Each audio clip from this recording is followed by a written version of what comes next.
The Canon R6 was released back in 2020 as a cheaper but still very capable sibling to the R5. The initial reaction to these cameras was mixed to say the least. They offered a lot of good features, but they suffered some bad press due to overheating issues, amongst other things. What a piece of junk! That didn't stop me from buying the R6 though, and today I want to reveal my thoughts after using it for 3 years. And believe me when I say, they are not all good. It's time to see how the R6 stacks up in 2023. First off, let's take a look at what I like about the camera as a hybrid content creator. In 2023, it still keeps up with the competition in some ways, especially when it comes to photos. The autofocus and burst speeds are still world class, especially when it comes to this price point, and the full frame sensor is great for landscape photography, which happens to be my favorite type of photography. Everything told, I really have no complaints when it comes to the photo side of things. It's the video side of things where I have a few more frustrations with this camera. Before we get to that though, a couple other things that I like about it. The camera feels good in the hand. I've got relatively large hands, so my full hand doesn't fit under it, but I think it's still very comfortable. This is a good sword. It also shoots in log color profiles, which is great for more advanced content creators and videographers, and the image quality in video is excellent. It shoots 4K up to 60 frames per second, which for most content creators is all that you need. Most people aren't looking for insanely super drastically slow motion at 120 frames per second when it comes to YouTube and even wedding videography. The R6 does shoot 120 frames per second in its high frame rate mode, which it limits you to 1080p.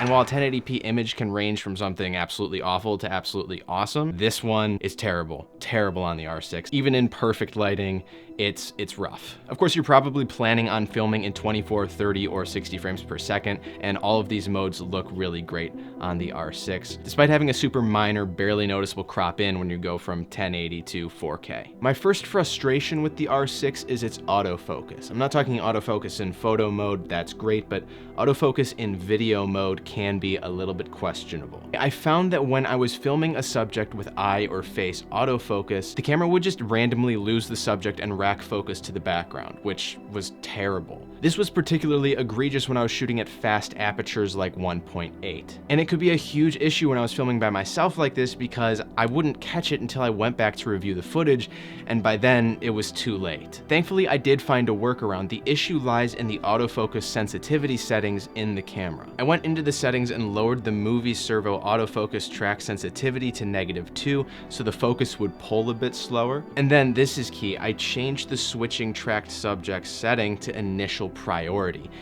This fixed the issue. I haven't had any noticeable focus loss since I changed those settings. It's just really annoying that it doesn't work like this out the box.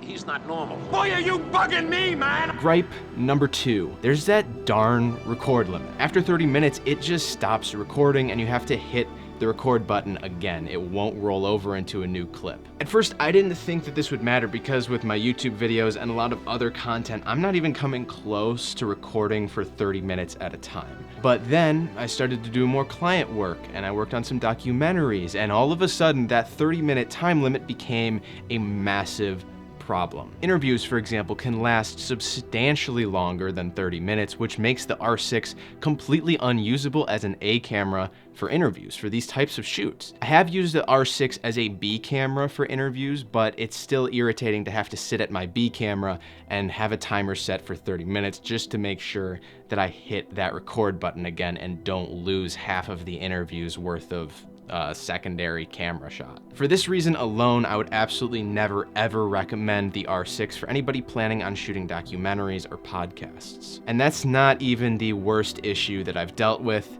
the R6. The worst thing about the R6 is that it overheats.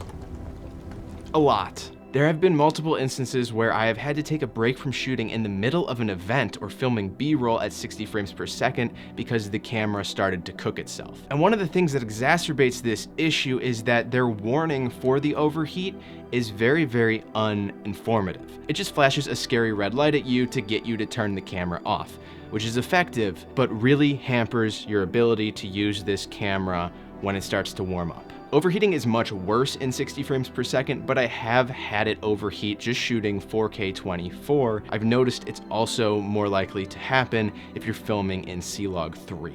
I don't know if there's any science to back this up, but that's what my experience has told me. Other YouTubers have done a lot more thorough overheat tests. I'm gonna link my favorite one of those down in the description below if you're interested in learning more about the overheating issues with the R6. Now, before we wrap up, let's consider the price and value proposition for the R6 here in 2023. You can get it for $2,000 brand new or $1,800 certified refurbished from Canon, which is what I would recommend. So it's come down around $500 since its release in 2020. However, nowadays, in my opinion, there's a lot better options out there. Whether you want to spend less and get something like the R8, which has a better sensor, less overheat issues, and a 2-hour recording limit, or you want to spend the full $2,500 on the R6 Mark II, which has no recording limit, handles overheating a lot better, has a bigger sensor, and does external RAW. Yeah, so who is this camera for? Well, if you can get it for a really good price, or you're mainly a photographer, not really interested in doing a whole lot of video stuff, then